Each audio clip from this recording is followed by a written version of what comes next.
नमस्कार मित्रांनो. बरेचदा एक प्रश्न विचारला जातो की माझ्याकडे लमसम अमाऊंट आहे आणि मला गॅरंटेड रिटर्न्स पाहिजे. तर फिक्स्ड डिपॉझिटमध्ये इन्व्हेस्ट करणं माझ्यासाठी फायदेशीर असेल की मी म्युच्युअल फंडमध्ये असा काही ऑप्शन आहे की ज्यामध्ये मला फिक्स रिटर्न मिळू शकतात आणि त्याचा मी एक चांगल्या पद्धतीनं फायदा घेऊ शकतो. मित्रांनो, फिक्स्ड डिपॉझिट आणि म्युच्युअल फंडमध्ये जर कम्पेअर केलं तर म्युच्युअल फंडमध्ये तुम्हाला गॅरंटेड किंवा फिक्स असे रिटर्न तर मिळणं खूप मुश्किल आहे. कारण म्युच्युअल फंडमध्ये केलेली गुंतवणूक ही इनडायरेक्टली शेअर मार्केटमध्ये केली जाते आणि त्यामुळं शेअर मार्केटची जी व्हॉलॅटिलिटी रिस्क आहे त्या रिस्कला कन्सिडर करता तुम्हाला गॅरंटेड रिटर्न्स किंवा फिक्स रिटर्न मिळणं मुश्किल आहे. ह्याच्यामध्ये व्हॉलॅटिलिटी आहे तर त्या व्हॉलॅटिलिटीचा तुम्ही बेनिफिट घेऊ शकता. पण आजच्या या व्हिडिओमध्ये मी आज तुम्हाला या दोन्ही गोष्टींचं कंपॅरिझन करून दाखवणार आहे की जर तुम्ही फिक्स्ड डिपॉझिटमध्ये इन्व्हेस्टमेंट करता किंवा एक इक्विटी रिलेटेड म्युच्युअल फंड्समध्ये जर तुम्ही इन्व्हेस्टमेंट करता साधारणतः 3 ते 5 वर्षासाठी, तर तुम्हाला कशा पद्धतीनं फायदा होऊ शकतो.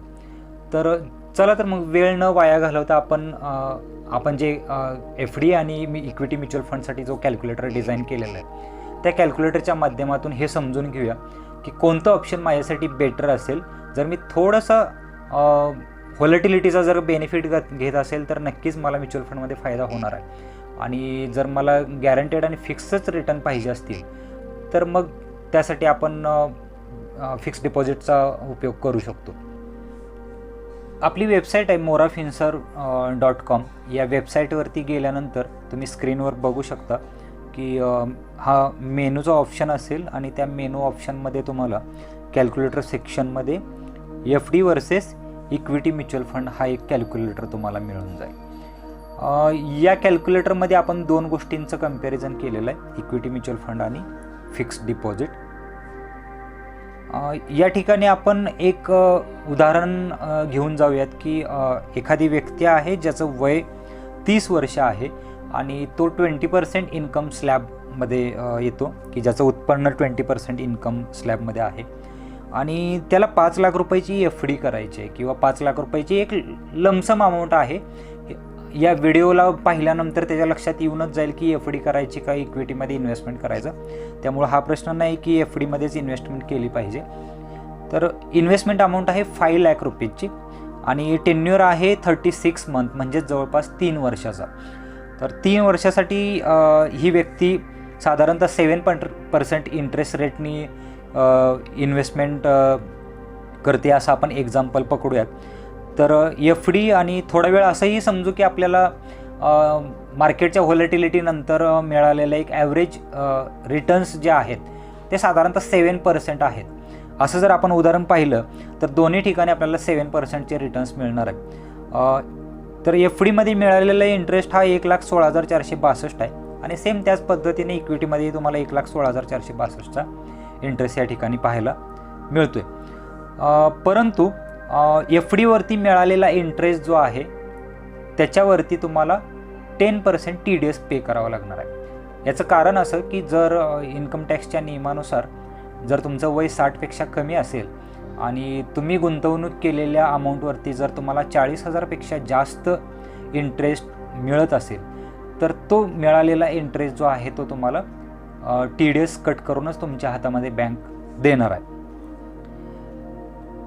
त्यानंतर जो काही टोटल इंटरेस्ट आहे तो तुमच्या इन्कम टॅक्सच्या स्लॅबमध्ये म्हणजे टोटल इन्कममध्ये कन्सिडर केला जातो.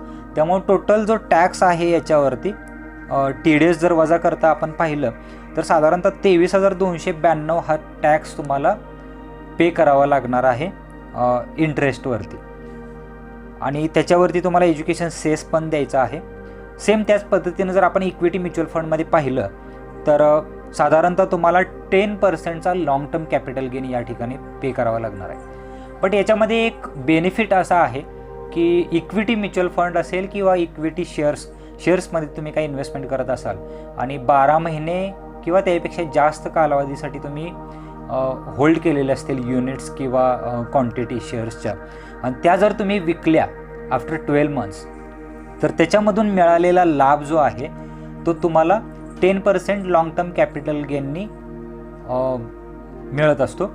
बट त्याच्यामध्ये तुम्हाला एक्झम्पशन पण आहे की जर तुमचा गेन जो आहे हा 1 लाखापेक्षा जास्त असेल तर 1 लाखापर्यंतची अमाऊंट तुम्हाला एक्झेम्प्ट केली जाते. म्हणजे 1 लाखापेक्षा जास्त अमाऊंटवरतीच फक्त तुम्हाला 10% लॉंग टर्म कॅपिटल गेन पे करायचं आहे. त्यामुळे तुम्ही आता इथं स्क्रीनवरती पाहू शकता की 1,16,462 हा तुमचा लॉंग टर्म कॅपिटल गेन आहे.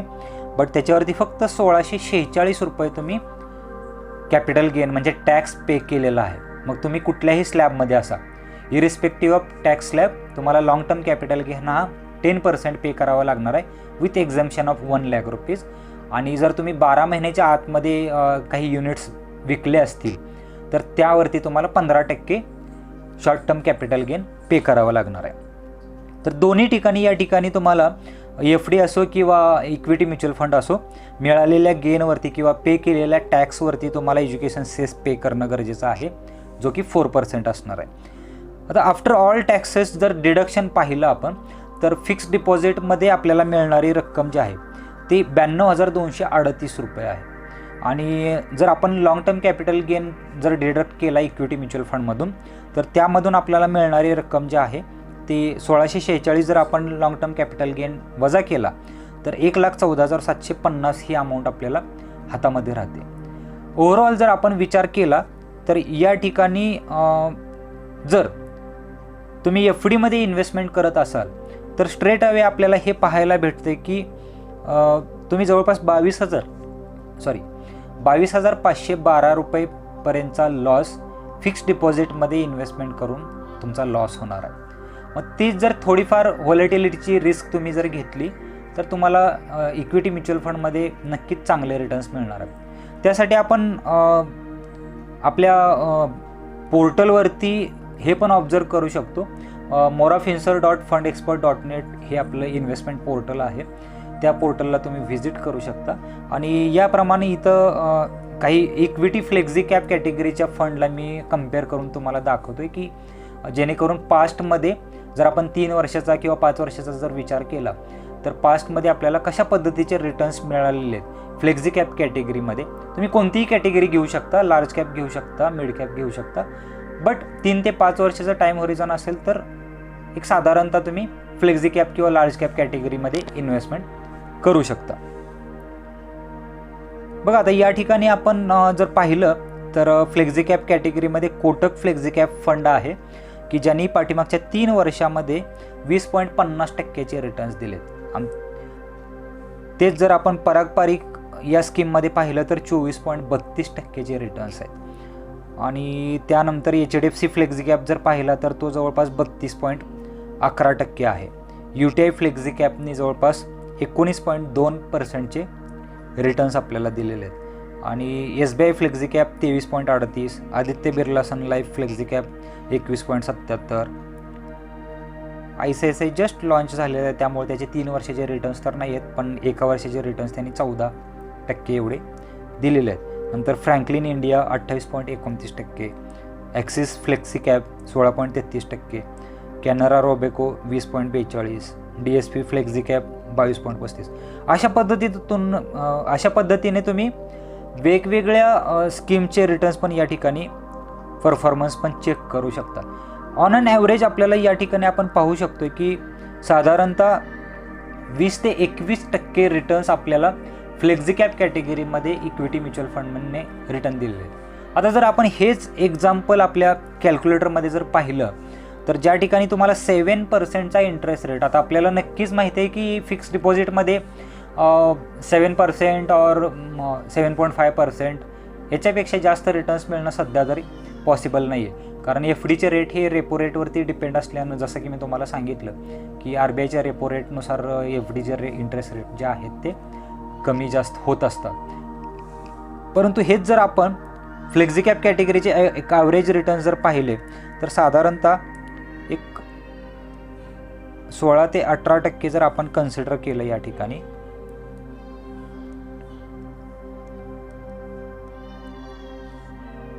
तर 18%नी तुमचे जवळपास 3 वर्षामध्ये 5 लाखाच्या इन्व्हेस्टमेंटवरती मिळणारे रिटर्न जे आहेत ते 3,54,000 आहेत. आणि त्याच्यानंतर त्याच्यावरती जाणारा जो लाँग टर्म कॅपिटल गेन आहे तो लाँग टर्म कॅपिटल गेन 25,456 रुपये आहे, जो की पहिल्या 1 लाखावरती एक्झम्पशन आहे आणि उर्वरित 2,54,000 जे असणार आहेत, 3 लाखातून 1 लाख जर वजा केले तर 254 राहतील आणि त्या 254 वरती तुम्हाला 10% लाँग टर्म कॅपिटल गेन पे करायचा आहे आणि जो की आहे 25,456 आणि एज्युकेशन सेस जो आहे तो 1,018 रुपयेचा. हे टोटल जर आपण वजा केली तर साधारणतः 3,54,000 मधून तुमच्या हातामध्ये राहणारी रक्कम जी आहे ती 3,28,000 रुपये आहे. आणि आत्ता जर या दोन गोष्टींना आपण कम्पेअर केलं तर या ठिकाणी आपल्याला हे पाहायला मिळतंय की हीच रक्कम जर आपण FDमध्ये 7%नी जर इन्व्हेस्ट केली असती तर साधारणतः 2,35,855 रुपयाचा लॉस आपण FDमध्ये इन्व्हेस्टमेंट करून करत आहोत. तर अशा प्रकारे थोडंसं जर आपण पाहिलं की कॅल्क्युलेशन करून पाहिलं की आपल्याला नक्की कोणत्या ठिकाणी जास्त फायदा मिळतो किंवा आपण थोडीफार जर व्हॉलेटिलिटीची रिस्क घेतली तर आपला इक्विटी म्युच्युअल फंडमध्ये नक्कीच फायदा होणार आहे. त्यामुळं थोडंसं विचारपूर्वक जर आपण डिसिजन घेतले तर आपण आपलं फायनान्शियल प्लॅनिंग किंवा आपली जी इन्व्हेस्टमेंट आहे ती एका राईट ॲसेट क्लासमध्ये गुंतवणूक केल्यामुळं आपला एक चांगला फायदा या ठिकाणी होणार आहे. बघा, FDमध्ये इन्व्हेस्टमेंट करून तुम्ही पाहिलं की एवढा मोठा लॉस तर होतोच आहे, मग मार्केटच्या व्हॉलेटिलिटीची थोडीफार रिस्क घेतलेली काय वाईट आहे? अशा प्रकारच्या माहितीपूर्ण व्हिडिओसाठी तुम्ही आमच्या यूट्यूब चॅनलला सबस्क्राईब करू शकता किंवा मोरा फिन्सरच्या फेसबुक पेजला फॉलो करू शकता. आणि आपलं अँड्रॉईड ॲप पण आहे ज्या माध्यमातून तुम्ही आमच्यापर्यंत कनेक्ट होऊ शकता. धन्यवाद.